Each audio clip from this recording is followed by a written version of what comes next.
رزق نہ اپنے لیے کمائیں۔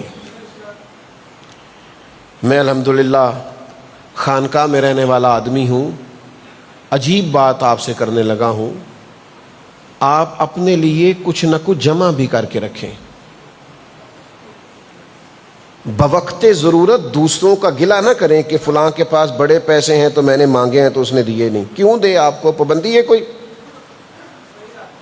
اس کا مال ہے نا، آپ نے مانگا ہے، دے دے تو مہربانی، نہ دے تو مطلب شکوے کا کیا معنی ہوا؟ آپ کے ہیں پیسے، پتہ نہیں اس نے پردیس میں جا کے کمائے کہ مشقت کر کے کمائے کہ راتوں کو جاگ کے کمائے، تو آپ نے قریب سے ہی کہہ دیا دیکھو جی فلانا میرا بھائی ہے، فلانا میرا عزیز ہے، فلانا میرا دوست ہے، فلانے سے بڑا پیار ہے، میں نے 4 پیسے مانگے دیے نہیں۔ کیوں دے آپ کو؟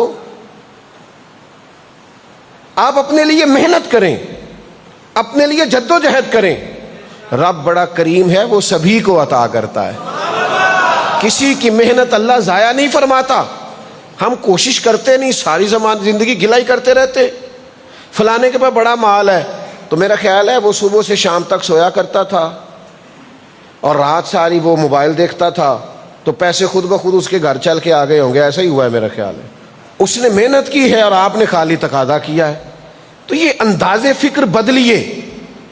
نبی کریم صلی اللہ تعالی علیہ وآلہ وسلم نے ارشاد فرمایا، حضور علیہ السلام فرمانے لگے، جو شخص حلال دنیا طلب کرے، جائز طریقے سے مال کمائے، اس لیے کہ اپنے اہل و عیال کے حقوق ادا کرے، اس لیے کہ اپنے پڑوسی پر توجہ دے، اور اس لیے کہ وہ کسی شخص سے مانگنے سے بچے۔ یہ 3 اس کے مقاصد ہوں مال کمانے کے۔ ایک تو ہاتھ نہ پھیلانا پڑے، یہ بہت بڑا مقصد ہے، کسی سے سوال نہ کرنا پڑے، اور ایک فرمایا اپنے بیوی بچوں کا، اپنے اہل خانہ کا خیال کرے، اپنے پڑوسی پر توجہ کرے۔ اس مقصد کے لیے جو آدمی رزق حلال کمائے گا، اللہ کے حبیب علیہ السلام فرماتے ہیں قیامت کے دن جب وہ آئے گا تو اس کا چہرہ 14ویں کے چاند کی طرح چمک رہا ہوگا۔ یہ رزق حلال کمانے والے کی فضیلت ہے، جو ہاتھ نہیں پھیلانا چاہتا، جو اپنے بچوں کو کسی اور کا دست نگر نہیں کرنا چاہتا۔ کریم فرماتے ہیں 14ویں رات کی طرح چہرہ چمکے گا۔ تو میرے بھائی محنت کریں، جدوجہد کریں۔ آپ کو پتہ ہے جب ایک صحابی نے عرض کیا تھا کہ یا رسول اللہ صلی اللہ علیہ وسلم، میرا دل کرتا ہے کہ میں سارا مال اللہ کے راستے میں خیرات کر دوں، تو حضور فرمانے لگے 4تھا حصہ دے، ہم نہیں چاہتے کہ تیرے بچے بعد میں دوسروں کے آگے ہاتھ پھیلائیں۔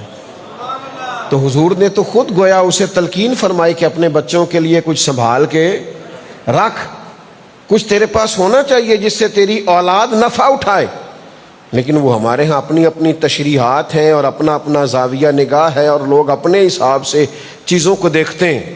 تو فقر وہی ہے جو مدینے والے محبوب نے بیان فرمایا۔